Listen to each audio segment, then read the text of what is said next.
Hey, how's it going out there today, everybody? Hope everybody's having a great day. It's weekly recap time. If you guys don't know, new to the channel, maybe check it out. Maybe think about subscribing. If you make it to the end, give me a thumbs up, whatnot. But this is weekly recap. I'm an owner-operator. I'm leased to an 80-20 split carrier. I pull a reefer trailer. And, I don't talk about my carrier. If you want to do something similar to this, find yourself a nice carrier that's near you, that can work with you. Do your research would be my suggestion. And they don't do these numbers to brag. I show you the good, the bad, and indifferent. I try to do one every week. Sometimes you get 2 a week. Sometimes you don't get one in a week. And I try to stay a little caught up. I'm about 2 weeks behind right now. So I'm wrapping up a week. And this is the week before that. So, kind of getting caught up on them. We're doing a little better. If I do say so myself. So let's talk about this week. I prefer, you guys that watch this a lot, I prefer to go out and back to Minnesota. That's my game. I live in Minneapolis. The key is to go from Minnesota about 1,000 to 1,500 miles out, turn around, come back, repeat, rinse, do the whole thing. So last week was a good week. Last week was like $10,400. That ended on an outbound load. So basically I went out, I came back, I did that so quick that I had time to do another outbound load. That means we start this week on a backhaul. And I didn't even get a single backhaul from where I was at. I was out in Albuquerque. So there was nothing Albuquerque back to Minneapolis. So I did a load back to Chicago. Chicago came back up to Minneapolis with that, and then I took 3 days off. So this is a 4-day work week you're looking at here.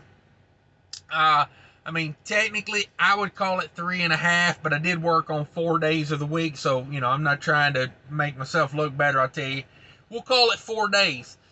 So basically started off on a backhaul. That load, I know y'all gonna hate me on this because this load only paid like $2 a mile. I'm the guy hauling freight for $2 a mile. I'm very profitable at $2 a mile. It's just how it is, guys. If you're not profitable at a good rate, at a decent rate, because you're gonna get into areas that aren't just $3, $5, $7, $8 a mile. You're gonna get into areas that aren't good. Be profitable at a low rate would be my suggestion. Do what you can.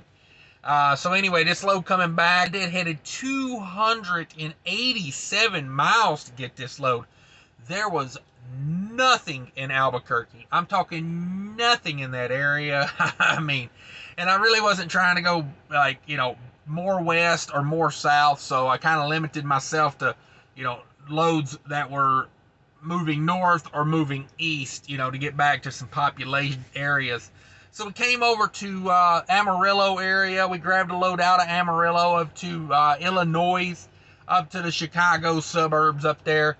The deadhead's really what cut into the rate on this. This was like $3 a mile, a loaded mile, but the 287 miles of deadhead to go get it is what made it like $2 a mile. Now, I'll also tell you right now that I'm not against deadheading out of Albuquerque. Because it's like in a valley, so I came out of the mountains, got back over to the flat land empty, and basically this load was paying as much as a load out of what you could find out of the Albuquerque area, which was slim to none. But basically this load was paying the same amount, and I'm like, well, yeah, I'll do 300 of it empty.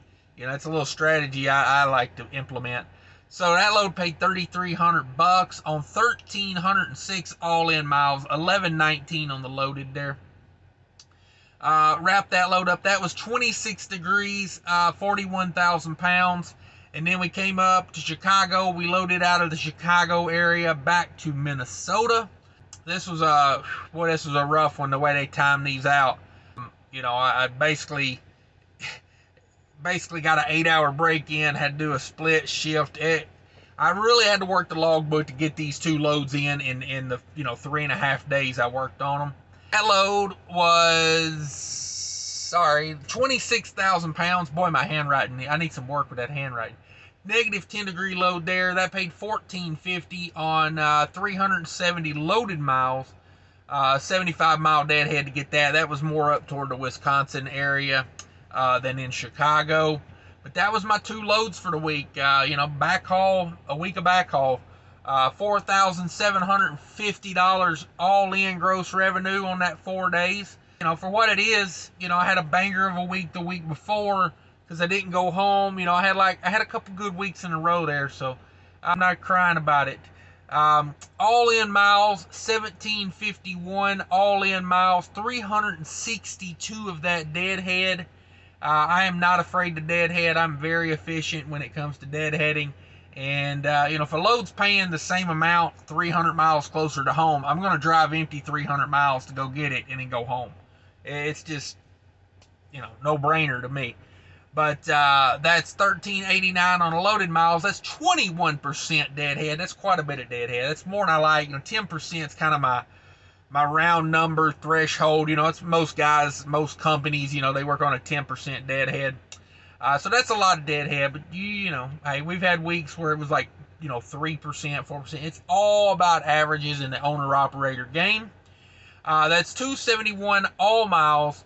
Is still really good. I'm really profitable at that rate because, I built this business. When I set all this up, freight was like $2.20 a mile, like when I set all this up. So I'm that's how I built it, on like $2.20 a mile freight. So my 80% was $2.17. So I basically built this company to run on a gross $2.17, all in, of course. But $2.17, my 80% all in, $3.42 a loaded mile. As you can see there, all that deadhead did smack it in the head pretty good. I spent $6.87 on diesel because I use Mudflap. If you don't know about Mudflap, check out the link in the description below. They're adding new stops all the time. It's nice. It's a nice place to get you fuel. Check it out. It's free to use. There's no fees. Use my link. Sign up. Get yourself $10 in free fuel. Just saying. So let's go over the variable cost. Now, I go over variable cost here. I don't go over my fixed cost because everybody has different fixed cost. I'm just trying to give you a realistic idea of how the owner-operator game works from one man's opinion. By all means, take other people's opinions, mesh them together, figure out what you think is it worth it or not.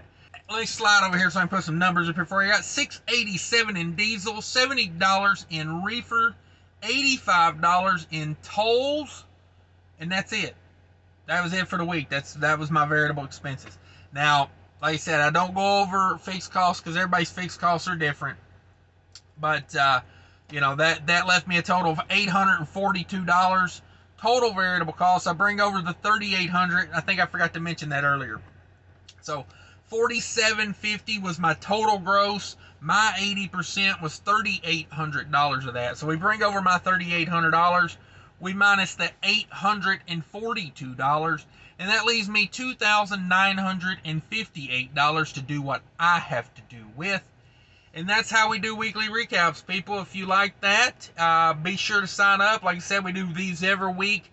I've had weeks when I've made $0 gross. I still do the weekly recap. I'm not skipping weeks. We're just trying to help people out, trying to pay a little bit forward here. I say we because I got multi-personalities, I guess. I don't know why I'm saying we. I do this, to try to pay it forward a little bit and help people out.